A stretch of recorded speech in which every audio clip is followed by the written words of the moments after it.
So what I'm going to present is the implementation of some devices based on the graphene.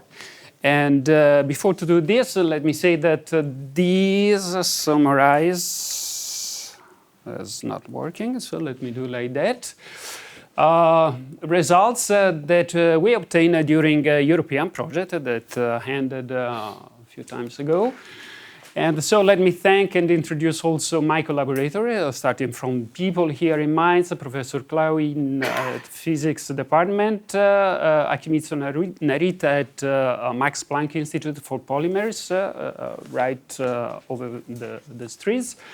The group of Professor Mario Ruben in Karlsruhe for synthetic chemistry, the wonderful lab led by Wolfgang Westhofer in Grenoble with Frank Balestro. And last but not the least, my team with Andrea Candini, the specialist in graphene, and three of the students, Stefano, Leonardo, and Paolo, that work in different devices that I'm going to show. So why graphene? Not spend much time. So graphene has fantastic properties as a conductor for charge and for spin also, but as you know, it's a gapless semiconductor, so you cannot use directly for semiconducting technology. Then it's transparent to light, so it cannot be much useful for optical device. And also the magnetism is quite controversial, so for the bare and pure graphene, I mean, that's not easy to control. So the idea is to use and combine the properties, the conducting properties, the transport properties of graphene with something else. And first of all, we think to molecule or a system which are very close to graphene. So we use graphene nanoribbons, so long stripes, that we control at the synthetic level. So we can change, actually here at Max Planck Institute, they can synthesize on surface, but also in solution, different ribbons of graphene with a precise width and edge. So in that way, we have, let's say, an atomic control of the gap. So we induce a gap in graphene. That is exactly the idea that we also learned a few days ago. Another system that is interesting is what we call graphene, nanographene or graphene quantum dot. So large molecule like this, all carbon-based, all carbon-based like that. Here you have a huge size and a quantum effect, and the interesting part of this is each of this molecule has very different feature for optical properties, so very different absorption spectra. And finally, if you want to go at the end to the spintronics, then we use a molecule like this that has been already presented, in which we have a metal center with very specific magnetic properties, and then the rest is phthalate. So what I'm going to present are a few examples for optoelectronic device made by combining these different systems for optoelectronics, and secondly, at the end, also some spintronic device whose concept is already has been already presented, but implemented with graphene systems. So let me say that, as usual, so that's Akimitsu Narita from the Max Planck Institute that is doing these beautiful nanoribbons. So we generally have two types of challenge. Many challenges, but I mean two types of challenge. One is a very technical one, for instance, how to optimize the contact between the nanosystem and the graphene platform, or how to deposit the nanoribbon or the molecule on graphene in a very efficient way, and then have a very efficient charge transfer between the two systems, and some of these technological problems on which we would like to give an answer. And then we have also more conceptual problem. So in the sense that as we are going to shrink the system down to the molecular scale, then we certainly have some size, a huge size and quantum effect. So we should not just mimic the device that we have in mind for the current technology, but we expect to have something more, something different. So let's start with a technological problem. So how we produce a graphene platform. So I like very much the way graphene was put at the attention of physicists. So we still use this foliation method, so you can still use it. So you just use a Scotch tape, and then you spend a couple of days to look at the microscope where you have a nice system, and then another couple of days, if you're lucky, to make a contact on this. And with that, you can still make a good device, but you can make one or two on the same chip. So if you want to make more and to have more, because on the same chip, you need to have a large area for graphene. So that's why we pass immediately to this type, another type of graphene, which provide a very large surface. So with this on the same chip, we can have typically between 20 and 100 devices on the same time. So then we use the lithography with this recipe. So the geometry of graphene, that's the way we use it. We have a channel of graphene made by lithography with some gold contact and then a lateral gate like this. So here in this case we have a channel, a conducting channel of graphene on which we can deposit the molecule. If you want to go to the molecular scale, you just open a gap over here and then you use graphene as electrodes. So in the rest I will show you example of both of them. So how to open a gap in graphene? Well, you can still use lithography and you can get down about 250 nanometers or something like this. If you want to have a molecular scale gap, we use electroburning. So let me just a brief note on this. If you want to control it and not burn too quickly into the graphene, especially if you want to work in a vacuum, then we develop a more sophisticated system to open the gap in which we have a feedback in the control in the current. So we progressively give a pulse of current to open smoothly the gap, and in that way we can control the size of the gap down to the molecular scale, a few nanometers, and the yield, especially if you work in vacuum, in that case it's not bad. It's of 80% or something. That is what you need. So second step, second technological problem is how to transfer the nanoribbon on graphene and make electrode out of that. So generally nanoribbon are synthesized on surface, on metal surface, so these are not useful for electronic devices. So we have to transfer to some insulator and then put the contact. So the method was developed here, so that they grow in this case, nanoribbon by CVD, and then progressively they attack the substrate, the mica first, and then the gold, and then finally you deposit that on a contact on a graphene platform, or even in this case, we also use and compare with the results we deposit also on metal electrodes. So the on-off ratio, so that's what is interesting for semiconducting technology, is already no bad. It's 1,000 times. So this means that we can control the pinch of the charge in the channel of these nanoribbons in a very efficient way. Brief comment has comparison between a metal contact and graphene contact. With the graphene, we use less voltage, so this means that the contact are less resistive for some reason of this, but we need lateral gate to control to be more local, effective on the nanoribbon. Another method that we use, since Archimedes was able to synthesize a different type of nanoribbon also in solution, so you have this beautiful nanoribbon in solution here, and then you have to deposit. Of course, you can just drop cast, but then you get bundle of this.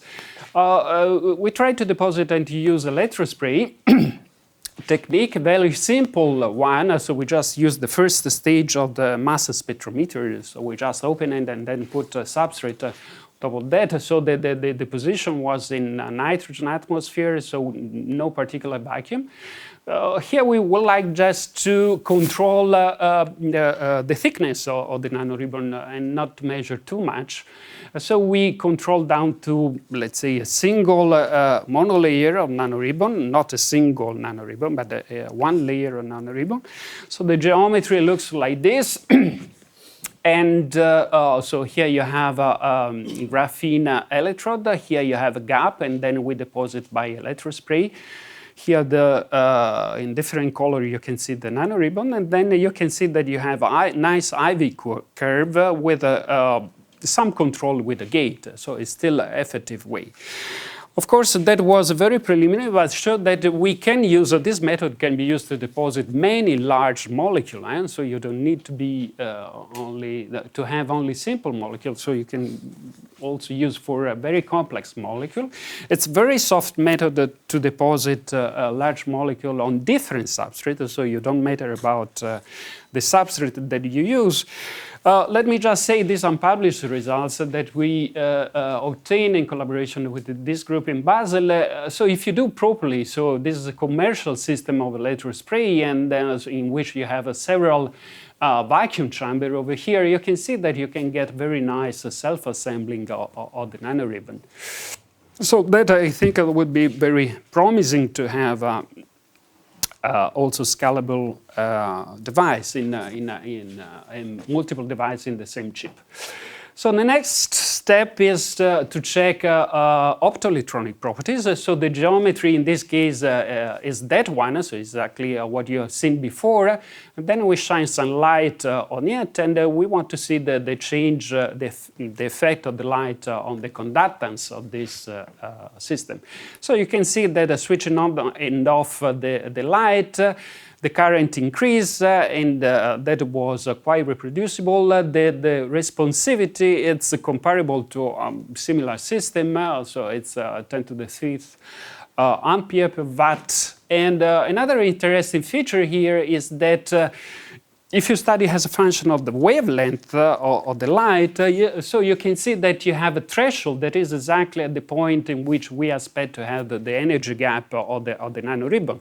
So we actually have a semiconductor in which you can induce optical transition and generate charge in a system if you have energy sufficient to overcome the lab.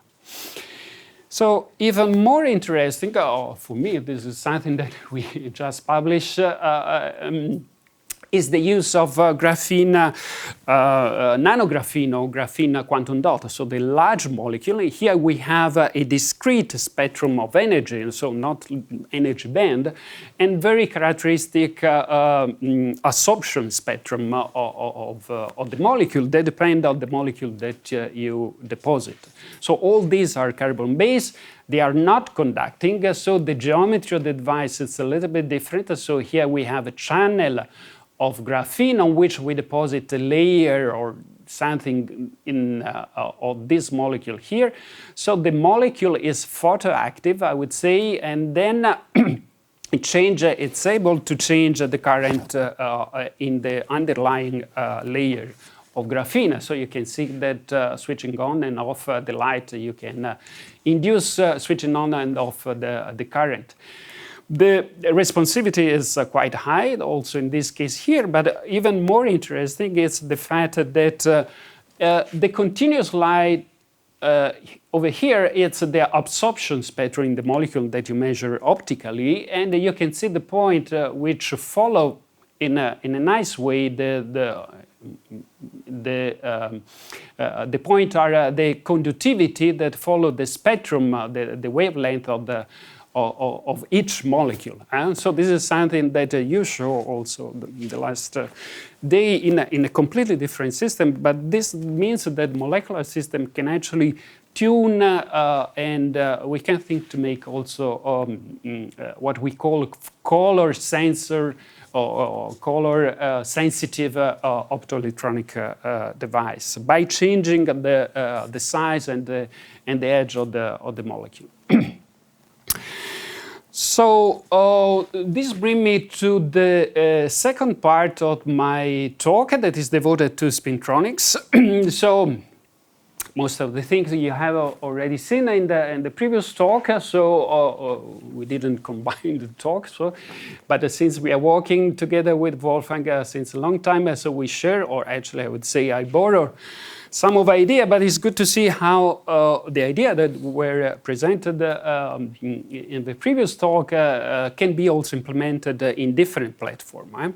So I think the new idea, the radically new concept that we have in spintronics is not just to mimic a spin valve in which we have a spin injection, spin filtering, and so on and so forth. When you go to the quantum regime, to the molecular regime, so a new concept is what has been presented so far.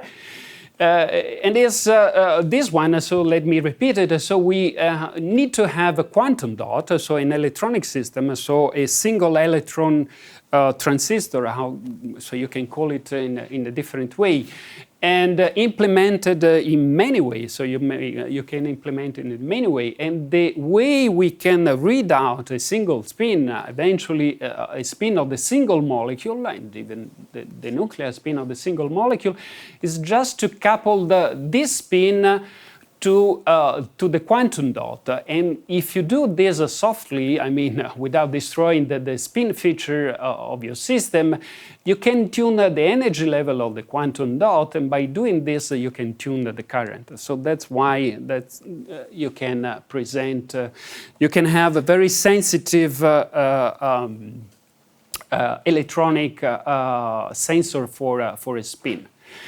So that's the main concept. You can implement in different way with semiconductors. So here we use graphene, since this is the main theme of my talk. So in the first attempt, we use a graphene nanoconstriction. So all this was made by lithography. So here means that you don't have a full gap, but you just have an island of graphene like this, and the size is about 50 nanometer or something. Of course, if you do by lithography, the edge of this quantum dot are not precise. But nevertheless, you can see that you can recognize that we have a nice Coulomb blockade, even if the diamond are very not precisely defined, but this is due to the fact that the graphene in this case is not well defined geometrically. But nevertheless, you can see that by tuning the gate, you have essentially zero conductance, except for a specific value of the gate. So if you sit over here, you have something that is very sensitive to the environment. So if now, so this is just the electronic device that we use. If you now add some spin on top of that, then any change of the environment of this quantum dot will make a huge change in the current. And that's how we can detect the spin. So here in this case, we implement this schema with this graphene nanoconstriction. So we put a low concentration of this molecule, so I don't have to spend much time.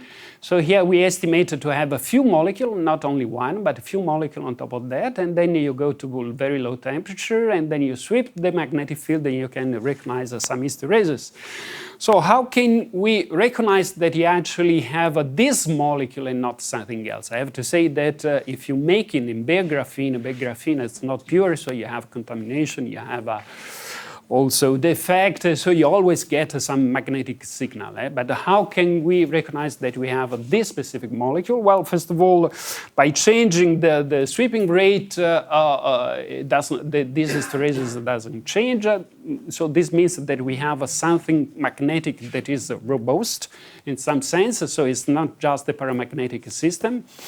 And also, if we rotate the magnetic field in the plane of the device here, you can recognize that we have a very nice anisotropy that is one of the signatures for this molecule.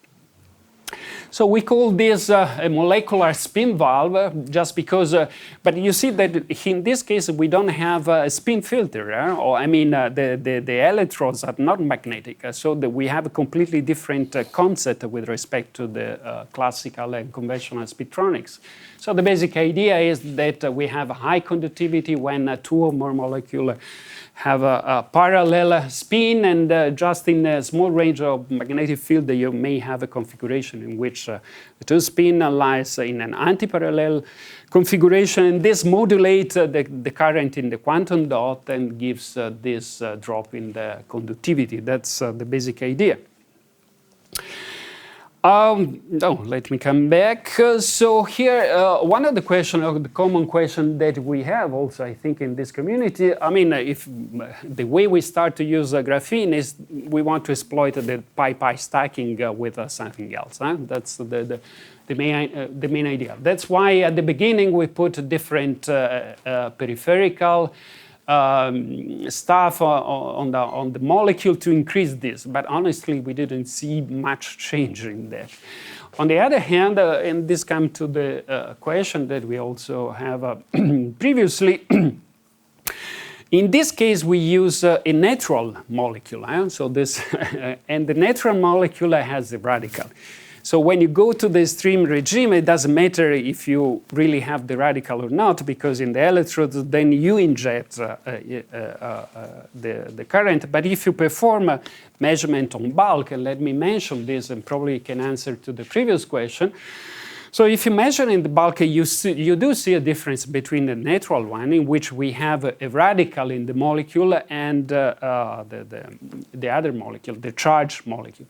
So for instance, let me quote these two work that we have done. In this one, we performed ab initio calculation in different method, VAS method, the CASA-CCF method, and here we, of course, the order of magnitude of the exchange here is not precise because the method is not precise, but we can spectroscopically see which of the orbitals of the terbium actually overlap with the orbital of the radical. So in this reference you can actually see, and then you can see that actually if you put on graphene we have some I would not say transfer of charge, but some overlap that gives a nice exchange with the graphene. So that's the mechanism that we have in mind, at least for this specific molecule. Very briefly, in this other work here, we measure the EPR, the electroparamagnetic resonance of this molecule to find the evidence of the radical and to establish the role of the radical. Actually, in the molecule, in the natural molecule, you have two spin 1 alpha and a large spin of the terbium. You don't get any signal from the terbium because this is a lanthanide, so it's a silent to EPR. But nevertheless, you get a signal in the radical, and the signal on the radical is very anisotropic, so it reflects very much the anisotropy. So it proved that we have some exchange with the terbium. And actually here we can estimate the exchange between the terbium and the radical that is of the order of few Kelvin or something. This is in bulk, of course. And with this in mind, actually I come to the scheme that was already presented. So the scheme is that we have a radical that can play the role of the quantum dot. It fits with graphene. It can sit and exchange and pass current with the graphene, and then play a nice sensing with the spin of the terbium. So with this in mind, we pass to the last device that we developed. Again, that's the same scheme that you have seen in the previous presentation, but here we realize we try to use a graphene electrode. So we open a small gap and deposit eventually one molecule on top of that. So this means that the yield here is was very low.